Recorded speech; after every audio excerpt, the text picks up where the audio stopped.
안녕하세요, 소몽입니다. 여러분, 제가 문제를 하나 내볼게요. 여기 보이는 이 로고들을 가진 기업들의 공통점이 하나 있습니다. 공통점이 뭘까요?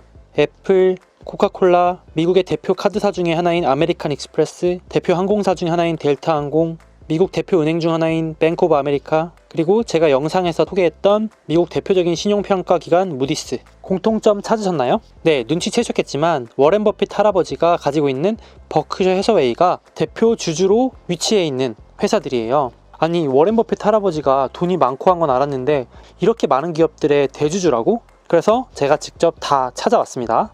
보시는 것처럼 워렌 버핏은 애플의 세 번째 주주인데요. 여기 한번 보세요. 실질적으로 1등이 뱅가드 그룹이고 2등이 블랙락이죠. 뭔가 감이 오지 않으세요? 제 다른 영상을 보신 분들은 눈치채셨겠지만 뱅가드나 블랙락 이런 기업들은 세계 최대 ETF 운용사들이에요. 그러다 보니까 ETF에 들어온 개인 자금들, 기관 자금들을 가지고 애플을 매입하다 보니까 웬만한 대기업들의 1대, 2대 주주에 다 올라 있습니다. 무슨 말인지 아시겠죠? 그러니까 이건 실질적으로 뱅가드라는 기업의 사적 자금이라기보다는 우리 개인 투자자들이 ETF를 산 자금들이 모여서 이렇게 큰 비중을 차지하는 거예요. 즉, 그렇게 쳤을 때 실질적으로 애플의 진짜 개인적인 대주주는 버크셔 해서웨이, 그러니까 워렌 버핏 할아버지가 상당한 비중을 차지하고 있다고 볼 수 있겠죠. 무려 5.69%, 이게 약 800억 달러니까 우리나라 원화로 약 85조 원 정도 됩니다. 와, 저도 애플의 지분을 5% 가지면 어떤 기분인지 상상이 안 되는데요. 정말 부럽습니다. 근데 그거 하나가 아니고 밑에 보는 것처럼 심지어 코카콜라의 1등 대주주가 버크셔 해서웨이입니다. 지분을 거의 10% 가까이 가지고 있죠. 와, 이러니까 맨날 콜라 먹는 것 같습니다.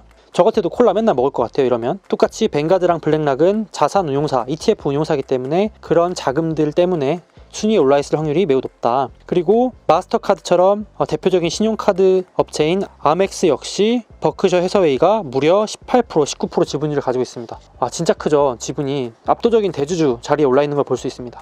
그거 말고도 너무 많아요. 제가 일부러 6개만 추려왔는데 미국의 대표적인 상업은행인 뱅크 오브 아메리카의 1등, 그리고 참고로 여기 넣어놓지 않았지만 미국의 대표 은행인 JP모건의 2대 주주, 웰스파고의 대주주, 미국의 5대 은행인 US뱅크업의 1대 주주, 너무 많습니다. 뭐 다 가지고 있어요. 제가 그래서 워렌 버핏을 은행장이라고 부르는데 은행들이나 금융기관들을 아주 많이 소유하고 있습니다. 게다가 주요 항공사들도 다 가지고 있죠. 미국의 4대 항공사 중에 하나인 델타항공의 대주주, 그리고 신용평가기관 무디스의 대주주, 진짜 너무 많습니다. 제 영상을 처음 보시는 분들도 있어서 잠깐만 말씀드리면, 이렇게 워렌 버핏이나 유명한 투자의 대가들은 의무적으로 포트폴리오를 금융당국에 공개해야 됩니다. 그러니까 그 덕분에 저 같은 일반 투자자도 무료로 워렌 버핏이 굴리는 포트폴리오를 볼 수가 있게 됩니다. 물론 실시간으로 볼 수는 없지만 19년 4분기, 그러니까 19년 12월 31일 기준으로 마감된 포트폴리오를 약 45일 있다가 볼 수 있게 됩니다. 특히 워렌 버핏 같은 경우는 단타를 치는 스타일이 아니기 때문에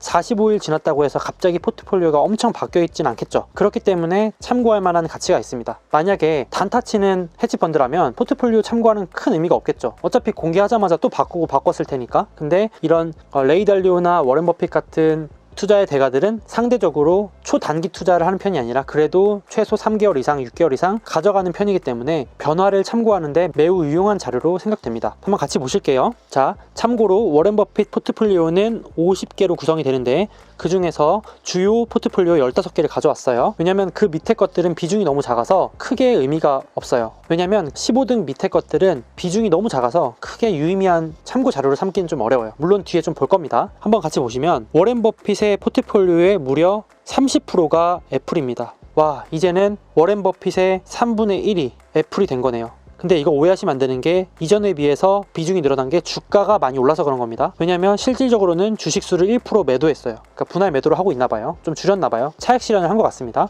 그런데도 워낙 주가가 오르고 있어서 비중은 늘어났다. 뱅크 오브 아메리카 같은 경우도 살짝 매도를 했어요. 0.01%인가 매도를 했습니다. 뭐 큰 의미 없고요. 다만 조금 유의미한 변화는 미국의 4대 은행 중 하나인 웰스파고를 무려 14%나 줄였습니다. 가지고 있던 주식수에서 14%를 매도했어요. 그러다 보니까 전체 비중이 8.9에서 7.2로 줄었는데 뭐 이런 거 이유를 우리가 알 수는 없고 추론을 해야 되는데요. 밑에 보시는 것처럼 주요 금융사인 골드만삭스 비중도 무려 30% 줄인 걸 확인할 수 있습니다. 그리고 뱅크 오브 뉴욕 멜론도 1% 매도했는데 물론 1% 정도 매도한 거 가지고는 큰 의미 부여는 어렵지만 조금 종합적으로 봤을 때 금융주들을 생각보다 이번에 많이 줄인 걸 알 수 있어요. 왜냐면 나머지 애들은 거의 매매가 없었거든요. 여기 0이라고 써 있는 건 주식 매매를 안 한 겁니다. 그냥 들고 갔던 거죠. 항공사도 특별한 변화 없고 기존에 있던 다른 코카콜라나 아멕스나 이런 애들은 매매를 아예 안 했는데 이렇게 눈에 띄게 매매를 한 애들이 있다. 참고로 이 워렌 버핏은 애플의 주식을 2016년 1분기부터 매입을 시작한 걸 공개해 왔습니다. 그래서 1분기가 요 구간이니까 공개를 이때 했으니까 대략 2015년 말부터 매수를 했을 수도 있겠죠. 이 정도 구간부터 계속해서 장기 매입을 해오고 있습니다. 그러다 보니까 물론 주가가 올라서 그런 것도 있지만 이제는 워렌 버핏의 포트폴리오의 무려 30%가 애플이다. 와, 이건 정말 큰 것 같아요. 그 엄청난 자산을 굴리는 할아버지의 포트폴리오의 3분의 1이 애플이라는 게 새삼 놀랍습니다. 게다가 19년 1분기부터 아마존을 샀다고 공개를 했죠. 물론 이걸 가지고 버핏이 샀다, 뭐 버핏의 제자가 샀다 이러는데 뭐 그건 중요한 게 아니라 어쨌든 버크셔 해서웨이라는 포트폴리오에 들어있는 거잖아요. 꼭 누가 샀냐가 중요한 건 아니니까 한번 보자는 거예요. 대략적으로 2019년 1분기에 공개했으니까 이때쯤에 산 걸로 추정이 되는데 실제 자료에도 추정치가 버크셔 해서웨이의 아마존 평균 단가는 1792불로 추정을 하고 있어요. 이게 제가 추정하는 게 아니라 자료가 나옵니다. 한 1년 정도 물려 있다가 요즘 이제 아마존 오르고 있잖아요. 그래서 상승 플러스 수익권에 돌았었을 것으로 보입니다. 한 20% 30% 수익 났을 것 같아요. 제가 좀 더 찾아봤어요. 아마존을 더 샀나? 이게 좀 궁금했거든요. 저는 개인적으로 이제 아마존을 좋게 보고 있기 때문에 더 샀나 봤더니 안타깝게도 이번 분기에는 아마존을 더 사거나 팔지도 않았습니다. 비중도 똑같고요.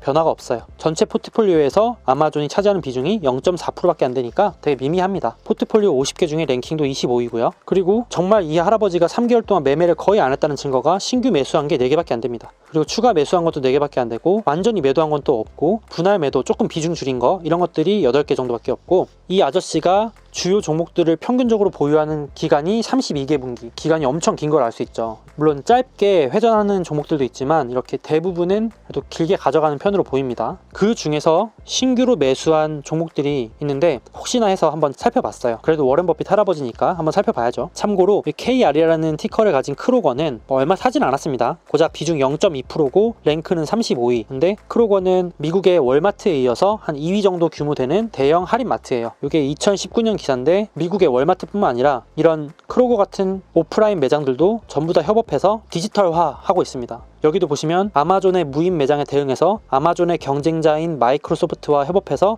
크로거가 도전장을 내밀었다 이런 기사가 있죠. 재밌는 구도죠. 반 아마존 연합끼리 모이고 있습니다. 또 그 밖에도 신규로 매수한 기업 중에 바이오젠이라는 기업이 있는데 미국의 주요 바이오 기업이에요. 특히 한국 주식 하시는 분들은 모를 수가 없는 게 삼성 바이오로직스와 아주 밀접한 관계를 가지고 있습니다. 이제 개별 종목 얘기는 나중에 좀 더 다룰게요. 그래서 정리해보니까 아까 말씀드렸던 웰스파고나 골드만삭스 정도 같이 금융주를 축소한 거 외에 포트폴리오에 큰 변화는 보이지 않는다. 거의 매매가 없었다. 이 정도로 결론이 납니다. 최근 1년 동안 워렌 버핏의 버크셔 해서웨이는 아쉽게도 시장 대비 지금 못 나가고 있어요. 이게 파란색인데 최근 1년 수익률이 약 12% 정도 되고 그리고 시장은 무려 1년간 25% 오르고 있습니다. 버크셔 해서웨이가 못한다 이런 말을 하는 게 아니고요. 앞서 보신 것처럼 사실상 버크셔 해서웨이라는 회사는 그 자체로 엄청난 종합 지주사, 종합 포트폴리오라는 느낌이 드시지 않나요? 그래서 제가 아시는 분 중에 한 분은 그냥 이 워렌 버핏 아저씨를 믿고 이 버크셔 해서웨이만 사시는 분들이 꽤 있어요. 근데 그 중에 제가 직접 본 분은 A주를 2주 가지고 있던 분이었거든요. 이 A주를 제가 가진 분은 실제로는 딱 한 분밖에 못 봤는데 버크셔 해서웨이 A주가 한 주당